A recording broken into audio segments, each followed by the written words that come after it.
आदाब दोस्तों, मैं हूं गालिब कमाल और आप मुझे YouTube पे देख रहे हैं। दोस्तों, हम अक्सर गांधी साहब की बात करते रहते हैं और कई बार हमने उनकी बहुत सी बातों को डीबंक किया। गांधी साहब को बहुत एक मॉडरेट किस्म के मुसलमान पाकिस्तान में पसंद करते हैं और गांधी साहब की तरफ पढ़ा लिखा तबका राग़िब होता है, मगर हिंदुस्तान में गांधी साहब का ही अल्टरनेटिव मौलाना वहीदुद्दीन खान साहब थे। आज से तकरीबन 2-3 साल पहले उनका इंतकाल हो गया। वो भी बहुत सी ऐसी लॉजिक्स और रीजनिंग्स पेश करते थे जो कि काफ़ी लोगों को अट्रैक्ट करती थी और लोग समझते थे कि वो इस्लाम की बड़ी अच्छी रिप्रेजेंटेशन करते हैं। उन्होंने कई बार एथीज़म से मुतल्लिक या इल्हाद से मुतल्लिक सवालात का भी जवाब दिया, जिससे बड़े लोग बड़े इंस्पायर होते हैं। तो मुझे किसी दोस्त ने इनकी वीडियो galib@galibkamal.com पे भेजी थी।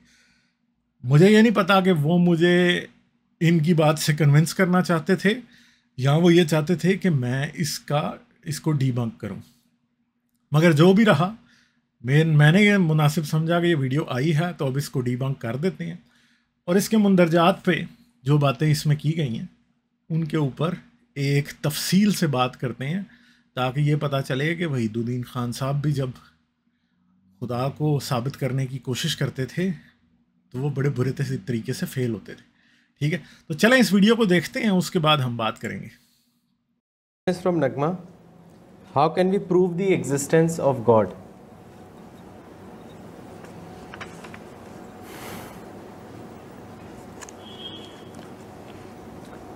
देखिए, रीजनिंग के दो तरीके हैं। रीजनिंग का एक तरीका यह है जिसको हम कहते हैं डायरेक्ट आर्गुमेंट। जैसे सूरज निकला हुआ है, उसको देखें आप तो आप कहेंगे भाई देखो सूरज निकला हुआ है। यानी डायरेक्ट आर्गुमेंट जो है वो है based on observation, based on experiment.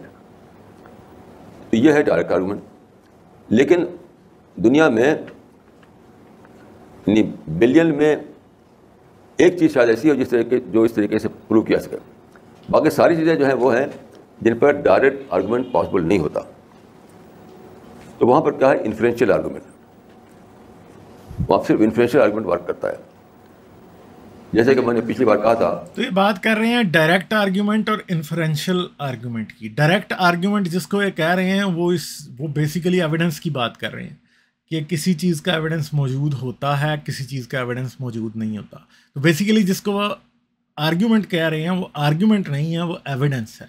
और एविडेंस जो है वो सेल्फ सब्सटेंशिएटिंग होता है। जब आप किसी चीज़ को का एविडेंस दे देते हैं तो वो चीज़ वो क्या हो जाती है, वो सच्ची साबित हो जाती है। तो ये एविडेंस को आर्ग्यूमेंट बना रहे हैं, जो कि बात बुनियादी तौर पे गलत है। एविडेंस आर्ग्यूमेंट नहीं होता, एविडेंस की बेस पे आर्ग्यूमेंट बनाया जा सकता है। अगर किसी चीज़ के हक में आर्ग्यूमेंट्स दिए जाते हैं और उन आर्ग्यूमेंट्स की बेस पे एविडेंस भी मिल जाए तो वो बात ऑटोमेटिकली सच साबित हो जाती है। और अगर कहीं कोई आर्ग्यूमेंट, लॉजिकल आर्ग्यूमेंट दिया जाए और एविडेंस उसके कॉन्ट्ररी आ जाए या उसके ऑपोजिट आ जाए या उसके मुखालिफ आ जाए तो उस बात को ऑटोमेटिकली गलत मान लिया जाता है। तो वहीदुद्दीन खान साहब यहाँ पे बेसिकली जो अपनी मंतक रख रहे हैं वो मंतक फ्लॉड है और ये चीज़ों की डेफिनेशन को मिक्स कर रहे हैं आपस में। तो टेक्निकलिटी जो यहाँ पे पकड़ने वाली थी वो टोटली उसको मिस कर गए हैं और इन्होंने इस तरह की बात की है जो साइंस का नॉलेज रखने वाले हैं, साइंस के तालिब इल्म जो कि समझते हैं साइंटिफिक मेथड के प्रिंसिपल्स को, वो अच्छे तरीके से समझते हैं कि एविडेंस क्या होता है और आर्ग्यूमेंट क्या होता है। आर्ग्यूमेंट फ़िलासफ़ी और लॉजिक की ज़ुबान का वर्ड है और एविडेंस जो है वो बेसिकली साइंस के डोमेन का वर्ड है। साइंस के अंदर जब किसी चीज़ का एविडेंस मिल जाता है तो वो चीज़ 100% साबित हो जाती है। मगर लॉजिक के अंदर या फ़िलासफ़ी के अंदर अगर आप कोई आर्ग्यूमेंट पेश करते हैं तो वो आर्ग्यूमेंट फिर भी सब्जेक्ट टू टेस्टेबिलिटी और वेरीफाइबिलिटी थ्रू फिज़िकल एविडेंस होता है। और अगर फिज़िकल एविडेंस ना दिया जाए तो आप किसी भी चीज़ को साबित नहीं कर सकते, आप उसे हकीकत नहीं मान सकते। आर्ग्यूमेंट के अंदर ट्रुथ्स पेश किए जा सकते हैं मगर हकीकत को एनालाइज करने के लिए हमेशा साइंटिफिक एविडेंस की ज़रूरत पड़ती है। चलें आगे सुनते हैं, अभी इस पे बात करेंगे आगे। कि जिसको कहते हैं आर्गुमेंट फ्रॉम डिज़ाइन, यानी where there is design there is designer. कि इस जब स्टडी करते हैं हम इस यूनिवर्स की, हमारे आसपास जो दुनिया है उसकी, तो हम पाते हैं कि इसके अंदर बहुत हार्मनी है, बहुत पीस है, बहुत डिज़ाइन है, एक एक चीज़ बहुत मीनिंगफुल है। तो ऐसी मीनिंगफुल वर्ल्ड बगैर एक बनाने वाले के बन नहीं सकती। इसका प्रूफ यह है कि कोई भी ऐसी चीज़ मौजूद नहीं है जो इंसान बनाता है चीज़ें, आप देखिए कि उस पर कितना ज़्यादा। ये आर्ग्यूमेंट फ्रॉम डिज़ाइन जो है पेश करने की कोशिश कर रहे हैं, इसको मैं पहले कई बार डीबंक कर चुका हूँ। आर्ग्यूमेंट फ्रॉम डिज़ाइन आज वहीदुद्दीन खान साहब इस दुनिया में जब ये मौजूद थे तो इन्हें जो चीज़ें दिखाई दे रही थी ये मौजूद ही उस टाइम थे जब यूनिवर्स में एवोल्यूशनरी फोर्सेस ने, यानी यूनिवर्स अपनी ज़िंदगी में आगे आगे जा रहा था और एक ख़ास ऐसा टाइम आ गया जब ज़िंदगी पॉसिबल थी और इंसान पॉसिबल था, और ज़मीन के ऊपर बेसिकली डिफरेंट वेरिएबल्स के इंटरेक्शन से एक ऐसी इन्वायरमेंट बनी जो कि ज़िंदगी के लिए साजगार थी, और फिर ना सिर्फ ज़िंदगी के लिए साजगार, इंसानों के लिए साजगार थी। और इंसान जब दुनिया में आया तो उसे लगा कि सब कुछ मेरे लिए साजगार आज जो मौजूद है ये मेरे लिए बनाया गया है और ये डिज़ाइंड है, ये डिज़ाइन है, इसीलिए दुनिया इतनी परफेक्टली मेरे लिए नज़र आ रही है कि मैं इसमें एग्जिस्ट कर सकता हूँ। तो मसला ये है कि जो कंडीशन ये सोच रहे हैं कि हमारे लिए, इंसान के लिए यूनिवर्स को डिज़ाइन किया गया है, मसला ये है कि ये बिल्कुल गलत है। क्योंकि यहाँ पे बग्गियाँ ये सोच रही हैं कि इंजन जो है ना वो हम उसे चलाते हैं, हालांकि इंजन उनको चलाता है। तो मसला ये है कि यूनिवर्स में पहले ऐसी कंडीशन बनी और इंसान पैदा हुआ, तो फिर इंसान ये सवाल करने लगा कि मेरे लिए सब कुछ ऐसा पैदा किया गया। मगर मसला ये है कि मैं इसका कई बार पहले जवाब दे चुका हूँ कि अगर फ़र्ज़ करें आज आप इस ज़मीन पे बैठे हैं, फ़र्ज़ करें ईयर 2024 में आप जिस जगह बैठे हैं, आज आप उससे 100 साल पीछे चले जाएं तो आपको एक बड़ी ही डिफरेंट दुनिया दिखाई देगी। मगर अगर मैं आपसे कहूं कि आप उससे 10,000 साल पीछे चले जाएं तो जिस भी जगह आज आप ज़मीन पे बैठे हैं उधर इंटायरली डिफरेंट जगह होगी। उस वक्त शायद उस जगह पर जानवर घूम रहे थे और इंसानों का नामो निशान नहीं था। 10,000 साल पीछे, 20,000 साल पीछे जाएं तो यकीनन आपको जो शहर, गलियाँ, खेत खलियान, हर एक चीज़ दिखाई दे रही है वो वैसी नहीं थी। शायद जहाँ आप आज बैठे हों वहाँ पे आज से 20,000 साल पहले सिर्फ बर्फ़ होती थी, ठीक है, और कुछ भी नहीं था। अगर 1 लाख साल पीछे जाएं तो आपको, अगर कहीं कोई टाइम मशीन आपके पास हो और आप 1 लाख साल पीछे चले भी जाएं तो आपको इंसान जो मिलेंगे, ना वो खुदा के बारे में ऐसे क्वेश्चन कर रहे थे, ना उन्हें प्रॉपरली बोलना आता था, ना उन्हें वो हुनर और वो चीज़ें आती थी जो आज आपको आती हैं और मुझे आती हैं। ठीक है, आप 10 लाख साल पीछे चले जाएं तो आपको इंसान बिल्कुल ज़मीन पर दिखाई नहीं देगा।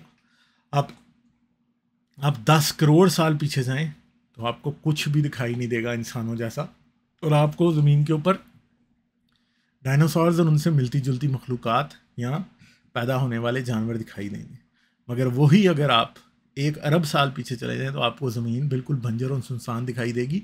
उस पर आपको कुछ भी ऐसा दिखाई नहीं देगा जिसको आप ये कहें कि देखें कैसी खुदा की कारीगरी है, कितना ज़बरदस्त है कि जी सब चीज़ें बनी हुई हैं, आप ये कह ही नहीं सकेंगे।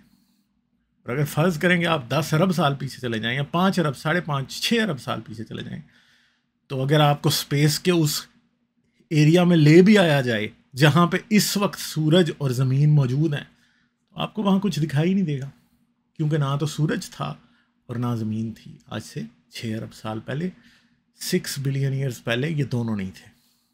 और वो सितारे शायद अभी मरे भी नहीं थे जिनके मरने से सूरज और ज़मीन ने बाद में पैदा होना था। ठीक है, वो शायद अभी मरे भी नहीं थे, वो अभी मौजूद थे। और अगर आप 10 अरब साल पीछे जाएं तो शायद आपको मिल्की वे गैलेक्सी भी कहीं दिखाई ना दे, क्योंकि वो भी उस टाइम नहीं बनी थी। आपको इस रीजन में जहाँ पे आज आप खड़े हैं, स्पेस के इस रीजन में आपको शायद छोटी छोटी गैलेक्सीज मौजूद दिखाई दें, मगर आपको मिल्की वे गैलेक्सी और एंड्रोमेडा गैलेक्सी ये दिखाई नहीं देंगी। और अगर 13 बिलियन ईयर्स पीछे चले जाएं तो आपको यूनिवर्स में कुछ भी ऐसा दिखाई नहीं देगा जिसे आप स्टार्स और गैलेक्सीज 13.8 बिलियन ईयर्स पीछे चले जाएं तो आपको कुछ भी दिखाई नहीं देगा। तो डिज़ाइन जो है ना, कि सब चीज़ें बड़ी मेटिकुलसली डिज़ाइन है और हमारे लिए हुई हैं, ये एक इल्यूजन है।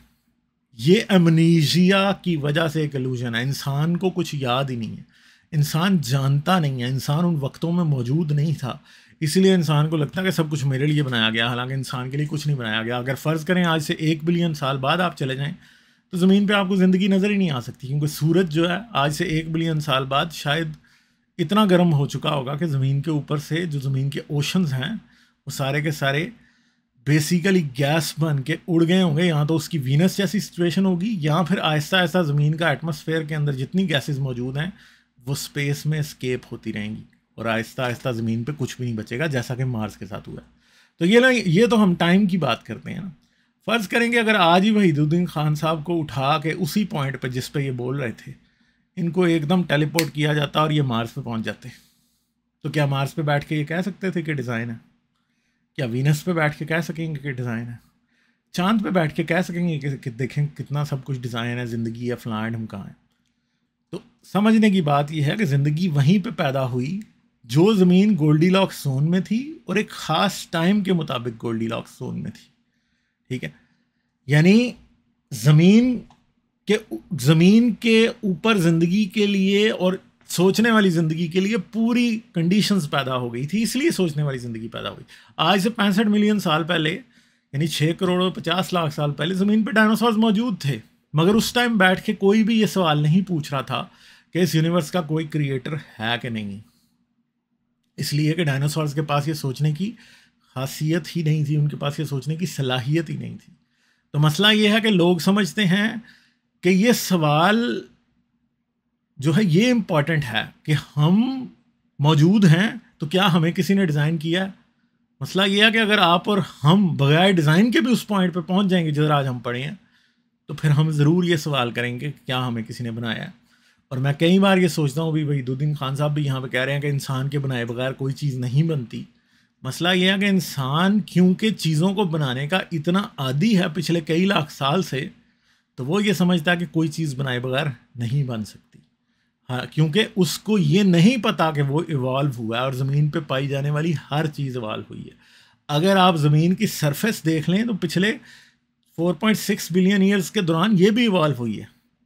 4.6 बिलियन ईयर्स पहले ज़मीन ऐसी थी कि आज जिस जगह आप खड़े हैं, अगर उस जगह ला के आपको खड़ा किया जाए तो उस जगह पे आपको सिर्फ एक लावे का दरिया दिखाई देगा। आपके पास तिल धरने के लिए भी जो है ना वो जगह नहीं होगी। आप पाँव रखें और आपका पाँव उसी टाइम लावे में मिक्स हो जाए और आप मर जाएं। ठीक है, तो पाँव रखने की जगह भी नहीं थी। ठीक है, तो आप कैसे सोच सकते हैं ज़मीन की सरफेस इवॉल्व हुई है, ज़मीन पर ज़िंदगी इवॉल्व हुई है, पहाड़, समंदर, दरिया, ज़मीन का एटमॉस्फेयर।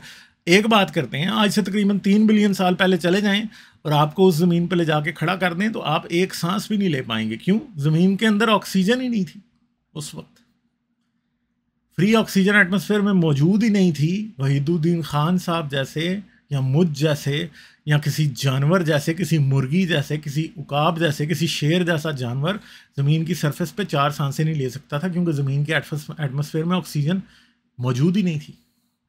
आज जो ज़िंदगी ज़मीन के समंदरों में एग्जिस्ट करती है, ये कभी उस समंदर में जाके आप डाल दें जो कि आज से 3 बिलियन साल पहले ज़मीन पे था, तो ये ज़िंदगी चंद मिनट भी ज़िंदा नहीं रह पाएगी। तो डिज़ाइन समझना बेसिकली असल में चीज़ों को ना जानने की एक निशानी है। जब आप चीज़ों को जान जाते हैं तो आपको समझ आ जाता है कि चीज़ें इवॉल्व हुई हैं। अब एवोल्यूशन की थ्योरी के ख़िलाफ़ जो लोग हैं वो ये समझते हैं कि एवोल्यूशन से मतलब सिर्फ और सिर्फ ज़िंदगी की एवोल्यूशन है। एवोल्यूशन से मतलब किसी ख़ास फॉर्म से मैटर का दूसरी फॉर्म में चेंज होना मकसद है या मतलब है। ज़िंदगी भी एक ख़ास फॉर्म से दूसरी फॉर्म्स में चेंज हुई, इसको ही एवोल्यूशन ऑफ लाइफ कहते हैं या बायोलॉजिकल एवोल्यूशन कहते हैं। मगर ये मत समझिएगा कि ज़मीन की सरफेस के ऊपर मौजूद जितने भी खदोखाल हैं, जितने भी फीचर्स हैं आपको लैंड के नज़र आते हैं, ये इवॉल्व नहीं हुए।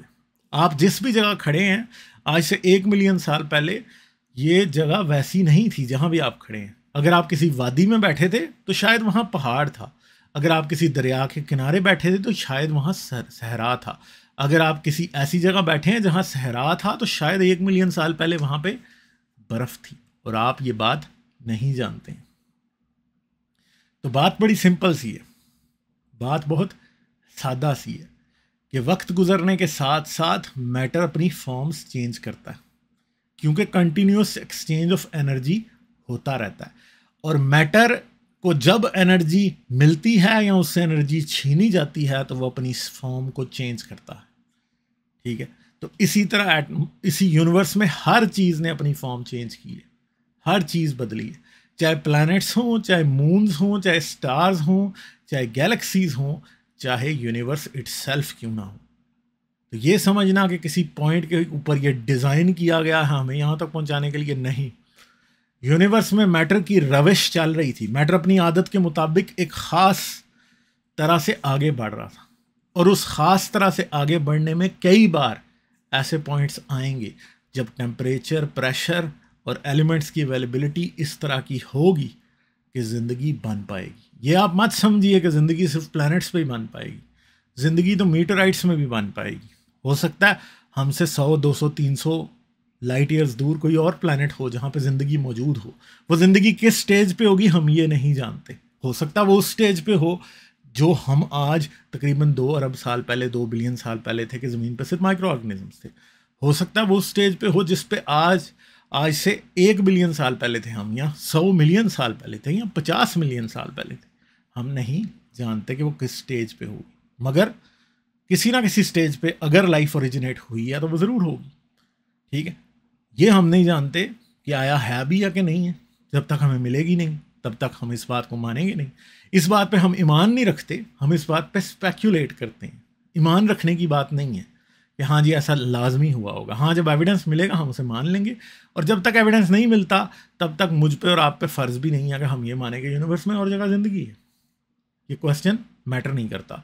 इसी तरह जब तक खुदा का एविडेंस नहीं मिलता तब तक मेरे जैसे लोग जिस तरह एलियंस को या किसी और प्लैनेट पे लाइफ को नहीं मानते, वो खुदा के मामले में भी उतने ही केयरलेस हैं। और वो उस बात पे हैरान होते हैं जब कोई शख्स खुदा का एविडेंस ना होते हुए खुदा के होने की ज़िद करता है और हर तरह से साइंस और लॉजिक और फिलॉसफी की टांग तोड़ के उस कंक्लूजन तक पहुंचना चाहता है जो कि बग़ैर ज़ोर लगाए हुए, जो कि बग़ैर डिसऑनेस्टी किए आप नहीं पहुंच सकते। तो ये फ़र्क है मुझ जैसे लोगों में और वहीदुद्दीन खान साहब जैसे लोगों में, जो कि ज़बरदस्ती लॉजिक और साइंस को तोड़ मड़ोड़ के उनके ऊपर अपनी मोहर लगा के ये साबित करने की कोशिश करते हैं कि खुदा को मानना लाजमी है। चलें इनकी बात आगे सुनते हैं, उसके बाद इनके ऊपर थोड़ी और बात करेंगे। डिफेक्ट होता है, थोड़े दिनों में ख़राब हो जाता है। जैसे इसी हाल में हम पिछली बार बैठे हुए तो बिजली फेल हो गई, तो सूरज तो कभी फेल नहीं होता। अब गौर कीजिए कि इंसान इलेक्ट्रिसिटी का एक सिस्टम बनाता है और फेल होती रहती है वो, हालांकि बहुत सारे इंजीनियर लगे तब भी। और एक की सिस्टम है सनलाइट का, वो कभी फेल नहीं होता। जिसमें एक सुपर इंजीनियर को अगर ना माने तो कैसे आप एक्सप्लेन करेंगे उसको? आप इंजीनियर को मानते हैं तब आप समझ पाते हैं कि यहाँ पर एक पावर हाउस है, तो एक सुपर इंजीनियर मानना पड़ेगा आपको, तब आप एक्सप्लेन कर पाएंगे ये दुनिया को। तो मसला यह है कि आज दुनिया सूरज को बगैर सुपर इंजीनियर के एक्सप्लेन कर रही है, और उन्होंने कहा कि सूरज कभी फेल नहीं होता। ये भी जाहिर बात है कि कॉस्मोलॉजी को अगर ना पढ़ा जाए और उसे अंडरस्टैंड करने की कोशिश ना की जाए तो तब इंसान ऐसी बात ही करता है। प्रॉब्लम यह है कि हम ये जानते हैं कि सूरज भी फेल होगा, और आज अच्छे तरीके से जानते हैं कि 5.5 बिलियन ईयर्स बाद सूरज भी फेल हो जाएगा, ख़त्म हो जाएगा। और ये हम इसलिए जानते हैं कि हम कई और स्टार्स जो कि हमारी ही गैलेक्सी में मौजूद हैं उनके बारे में प्रिडिक्ट कर चुके हैं, और वो प्रिडिक्शंस ठीक हो चुकी हैं कि ये स्टार इतने ईयर्स में मरेगा। और हमारे सामने आज एक स्टार है बीटलजूस, जिसको कहा जाता है बहुत बड़ा स्टार है, वो एक रेड जाइंट स्टार है, बहुत बड़ा स्टार है, और उसमें सुपरनोवा होना है। और उसकी प्रेडिक्शन ये है कि वो अगले 1 मिलियन साल में किसी टाइम हो जाएगा सुपरनोवा। तो 1 मिलियन ईयर्स की बात इसलिए है कि उसमें इतना ज़्यादा मैटर है कि उस मैटर की ट्रांजिशन में बहुत टाइम लग रहा है, और 1 मिलियन साल में वो शायद सुपरनोवा होगा। इसी तरह बहुत से और स्टार्स हैं जिन्हें हम देखते रहते हैं कि सितारे कैसे मरते हैं, उनकी लाइफ की स्टेजेस क्या हैं। और वहीदुद्दीन खान साहब ये समझ रहे हैं कि सूरज का होना कोई बहुत बड़ी अजीबोगरीब डिज़ाइंड बात है, मगर उनको ये नहीं पता कि हम और आप जो आज मौजूद हैं, आपकी और मेरी बॉडी का एक एक एटम, आपके दांतों में मौजूद और हड्डियों में मौजूद कैल्शियम, आपके खून में मौजूद आयरन, आपकी सांसों में मौजूद कार्बन और ऑक्सीजन, ये सब किसी वक्त एक सूरज की तरह के ही स्टार के पेट में मौजूद थे। यानी लिटरली जो एटम्स आपकी और मेरी बॉडी में मौजूद हैं वो एक वक्त में किसी एक स्टार के अंदर मौजूद थे, और वो स्टार सुपरनोवा हुआ था। क्यों मैं आपको कह रहा हूं कि वो स्टार सुपरनोवा हुआ था?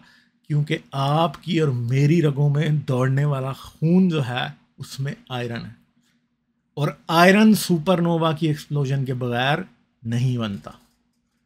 ठीक है, तो वो स्टार सुपरनोवा हुआ था, ये बात हम फॉर सर्टन फॉर श्योर कह सकते हैं, ये पत्थर पे लकीर है, वो स्टार सुपरनोवा भी हुआ था। तो वहीदुद्दीन खान साहब हमें ये बता रहे हैं कि सूरज देखें कितना ज़बरदस्त है और कभी फेल नहीं होता। तो वहीदुद्दीन साहब को ये कॉस्मिक रियलिटी का पता ही नहीं है, ये आयरॉनिक है, ठीक है, ये कॉमिकल है ये बात, कि वहीदुद्दीन साहब को या उनके फॉलोअर्स को ये बात समझानी पड़ेगी हमें कि आप और मैं मौजूद ही इसलिए हैं कि कोई स्टार, एक स्टार या कई स्टार्स फेल हुए थे।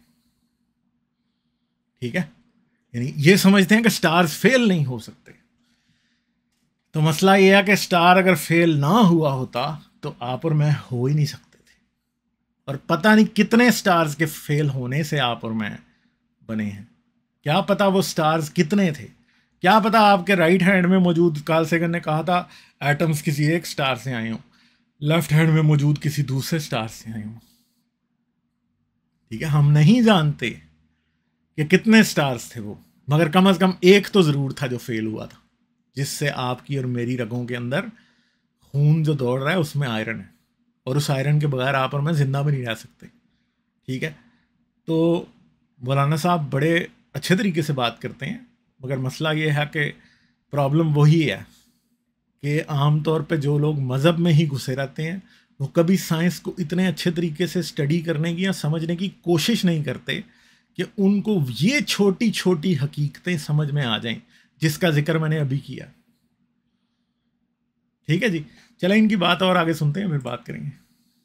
तो मैं अक्सर कहा करता हूँ, जो मेरे लिए जो सबसे बड़ा आर्गूमेंट है इस मामले में मेरे अपने लिए, वो यह है मेरे अपने शब्दों में कि खुदा को मानना अजीब है।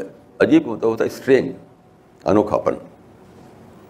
तो सबसे ज़्यादा जो चीज़ मुझे सेटिस्फाई करती है वो ये है, मैं कहता हूँ अक्सर, जब मैं देखता हूँ इस दरख्तों को, आसमान को, सूरज को, चाँद को, तो मेरे मुंह से निकल जाता है कि खुदा को मानना अजीब है, लेकिन खुदा को न मानना उससे भी ज़्यादा अजीब है।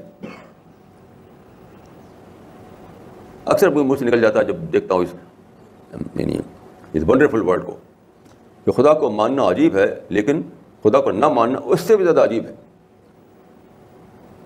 जब मैं खुदा को मानता हूँ तो मैं अजीब तर के मुकाबले में अजीब का इंतखाब करता हूँ। तो ये फॉल्स इक्विवेलेंस यहाँ पे इन्होंने क्रिएट करने की कोशिश किया, सूडो कंपैरिजन है जो यहाँ पे फैलसी खेल रहे हैं वहीदुद्दीन खान साहब। ये क्या कर रहे हैं कि खुदा के ना मानने को अजीब तर कह रहे हैं और खुदा के मानने को खुद ही अजीब मान रहे हैं।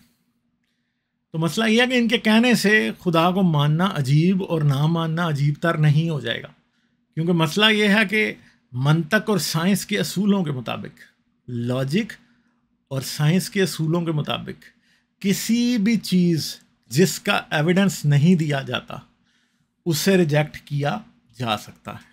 ठीक है, यानी एक बड़ी सिंपल और ज़बरदस्त साइंटिफिक कोट है, मुझे अब याद नहीं है कि ये किसकी है, आई थिंक ये भी कार्ल सेगन की ही है। वो कोट ये है कि what can be asserted without evidence can be rejected without evidence। कि जिस चीज़ के ऊपर आप बगैर सबूत के जिद कर रहे हैं या इसरार कर रहे हैं कि उसे सच मान लिया जाए, उस चीज़ को बगैर किसी सबूत के ये कहा जा सकता है कि झूठ है। क्योंकि मसला ये है कि किसी चीज़ को काउंटर करने के लिए किसी दूसरे शख्स को सबूत सिर्फ उस वक्त देना पड़ेगा जब आपने अपनी बात को सच साबित करने के लिए कोई सबूत पेश किया हो। जब आपने कोई सबूत पेश ही नहीं किया तो आपकी बात को नहीं माना जा सकता। आम तौर पे वहीदुद्दीन खान साहब जैसे या गांधी साहब जैसे या और बहुत से ऐसे लोग जो कि खुदा के होने पे इसरार करते हैं और बहुत से लोग उनकी तरफ लॉजिकल एक्सप्लेनेशंस के लिए देखते हैं, कई बार वो सिर्फ और सिर्फ मजहबी अथॉरिटी की बेस पे, मजहबी किताबों की अथॉरिटी की बेस पे, जो कि सूडो अथॉरिटी है, बेसिकली है तो ये आर्ग्यूमेंट फ्रॉम अथॉरिटी ही है, मगर ये अथॉरिटी भी सूडो अथॉरिटी है, इसकी अथॉरिटी नहीं है। ये क्या इस्टेब्लिश करने की कोशिश करते हैं कि हम पहले से खुदा को मानते हैं, अब आप हमारे खुदा को हमें रद्द करके दिखाएं। तो मसला ये नहीं है।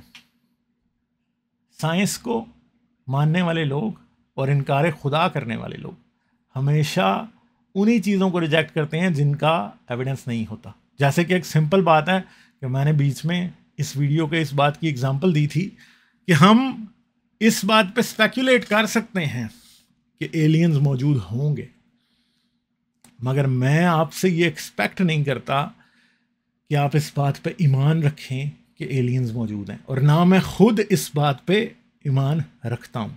क्यों नहीं रखता? क्योंकि मेरे पास इसका सबूत नहीं है और मेरे पेट में बिल्कुल भी दर्द नहीं होगा अगर आप ये कहें कि आप एलियंस को नहीं मानते, क्योंकि मैं ये समझता हूँ कि जिस दिन एलियंस का एविडेंस मिल जाएगा उस दिन ये सवाल पैदा होगा कि उनके ऊपर यकीन ना करने वाले लोग गलत हैं। जब तक नहीं उनका एविडेंस मिलता तब तक कोई ज़रूरत नहीं है।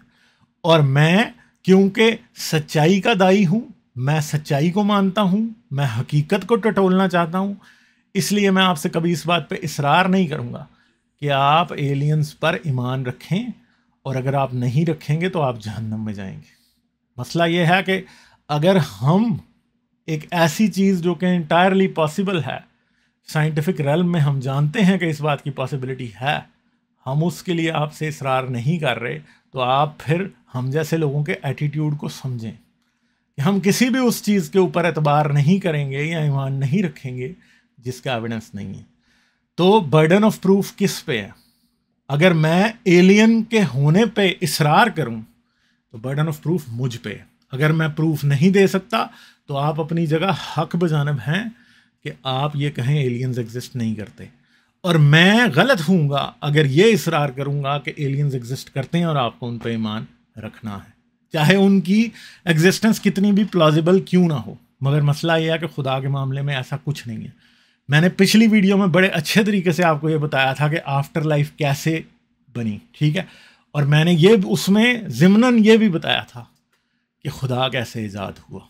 तो थ्योरी ऑफ माइंड और गॉड का कनेक्शन जो है उस पर भी मैं वीडियो बनाने वाला हूँ, उसे भी आप ज़रूर देखिएगा। चैनल को सब्सक्राइब करें, ऑल नोटिफिकेशंस ऑन कर लें ताकि ये जो आने वाली वीडियो है इसकी नोटिफिकेशन आपको मिल जाए।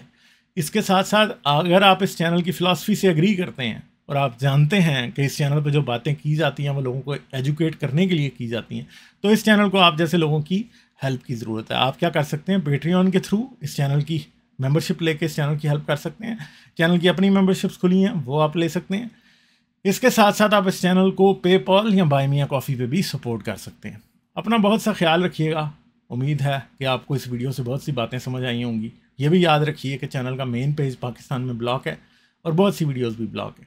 उन्हें देखने के लिए आपको VPN इस्तेमाल करना पड़ेगा। अपना बहुत सा ख्याल रखिएगा। मैं आपसे मिलूंगा अगली वीडियो में। आदाब। इस वीडियो के आखिर तक मेरे साथ रहने का बहुत बहुत शुक्रिया। जाने से पहले इस वीडियो को सोशल मीडिया पे शेयर कर दें ताकि ये मैसेज और लोगों तक भी पहुंच जाए। इसके साथ साथ आप इस चैनल को पेपॉल, पेट्रियन और बाय मिया कॉफ़ी तीनों प्लेटफॉर्म्स पे सपोर्ट कर सकते हैं। इन तीनों प्लेटफॉर्म्स के लिंक इस वीडियो के डिस्क्रिप्शन में है।